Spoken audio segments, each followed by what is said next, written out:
Ushangiliaji ule ulikuwa unatokana na hasira za unyonge.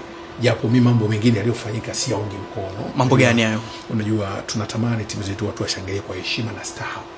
Na utani wa jadi hivyo. Lakini mkianza kuvunja staha zenu, utu na ubinadamu, unaleta picha mbaya. Ushangiliaji wa kwenda kutuondolea utu. Kama watu walioenda kujisaidia pale. Unajua kwenda kujisaidia hadharani ni kujiondolea utu.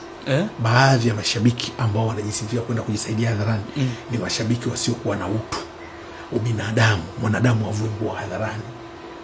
Ukiona mtu anavua nguo hadharani, tunajiuliza huyu ni mwenda wazimu ama inakuwaje? Sio furaha kuvua nguo hadharani. Ndio maana hata sheria za nchi zinazuia mtu atakaza kuona kwa mara ya kwanza watu wanajisifia kwenda kujisaidia hadharani. Kwanza ni mchafu. Sio staha na ni jambo la ajabu. Sipingi mimi, wale wangezunguka pale, wangezunguka jengo la Yanga hata njano singeonekana, sipingi.